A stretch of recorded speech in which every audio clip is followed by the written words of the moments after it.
Assalamualaikum warahmatullahi wabarakatuh. Salam dan bahagia.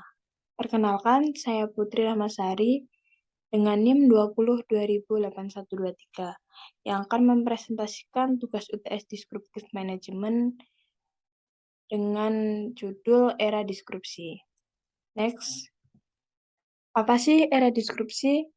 Era deskripsi yaitu era di mana perubahan-perubahan yang terjadi disebabkan karena adanya deskripsi sehingga mengubah sistem dan tatanan kehidupan masyarakat secara luas. Next. Selanjutnya itu cara beradaptasi dan memenangkan persaingan di era deskripsi. Yang pertama, trend watching, yaitu kegiatan dalam memantau perubahan tren dalam lingkungan bisnis. Dengan itu, maka bisnis akan mengetahui perubahan-perubahan yang sedang dan akan terjadi sehingga gejala-gejala timbulnya disrupsi akan terdeteksi secara dini. Yang kedua, riset. Agar trend watching yang dilakukan hasilnya dapat lebih meyakinkan, maka harus dilakukan dengan pendekatan riset. Karena dengan riset informasi yang didapat dapat dipertanggungjawabkan mengenai keaslian dan keabsahannya karena dilakukan secara ilmiah.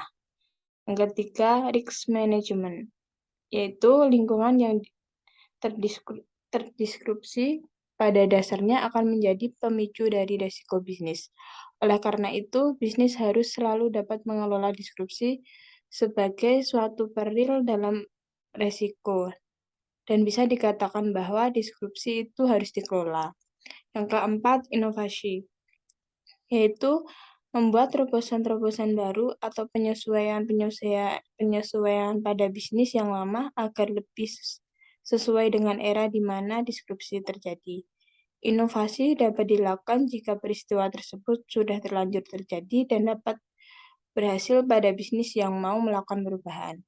Yang kelima, switching atau memutar haluan bisnis. Cara ini dapat dilakukan jika bisnis yang ada tidak lagi bisa diotak-atik atau dimodifikasi.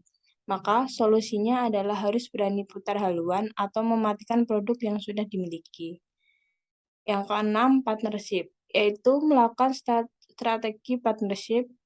Era disrupsi pada masa ini membuat bisnis sulit untuk bertempur sendiri karena persaingan sudah sangat kompleks dan proses bisnis selalu terinklusi.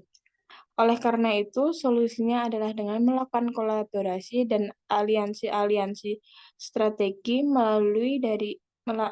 mulai dari sisi input sampai output dalam supply chain agar bisnis menjadi lebih efektif dan efisien. Dan yang terakhir, change management. Hal ini dapat dilakukan untuk mengubah pola pikir dan kesadaran dari elemen sumber daya manusia dalam organisasi bisnis agar dapat bahu-membahu melakukan perubahan. Dan next, yang terakhir yaitu langkah-langkah konkret. Yang pertama, selalu berinovasi. Selera pasar selalu berubah seiring perkembangan zaman. Hal ini tidak dapat diberhentikan. Jadi, dengan cita-cita saya yang ingin menjadi pengusaha fashion, itu harus mengikuti selera konsumen. Jadi, dan juga mengikuti zaman juga dengan melihat zaman yang menggunakan fashion yang selalu berubah. Agar perusahaan saya mampu bertahan. Yang kedua, memanfaatkan teknologi. Konsumen memiliki kesempatan untuk memilih berbagai produk dan jasa sesuai kebutuhan, kemampuan, dan kesesuaian harga. Untuk menghadapinya, perusahaan ini dapat memanfaatkan teknologi untuk meningkatkan kualitas produk dan jasa. Dan dengan memanfaatkan teknologi itu bisa memasarkan produk dengan teknologi-teknologi yang dulunya hanya melalui mulut ke mulut atau brosur. Dengan memanfaatkan teknologi bisa memasarkan produk melalui Instagram, TikTok, Shopee, dan lain sebagainya. Dan yang terakhir, berorientasi pada konsumen. Yaitu berorientasi pada konsumen itu salah satu hal yang penting dikembangkan oleh perusahaan adalah sikap berorientasi pada konsumen. Caranya dengan memberikan layanan yang memuaskan.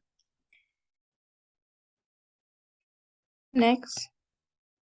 Sekian presentasi dari saya, kurang lebihnya saya mohon maaf. Assalamualaikum warahmatullahi wabarakatuh. Salam dan bahagia.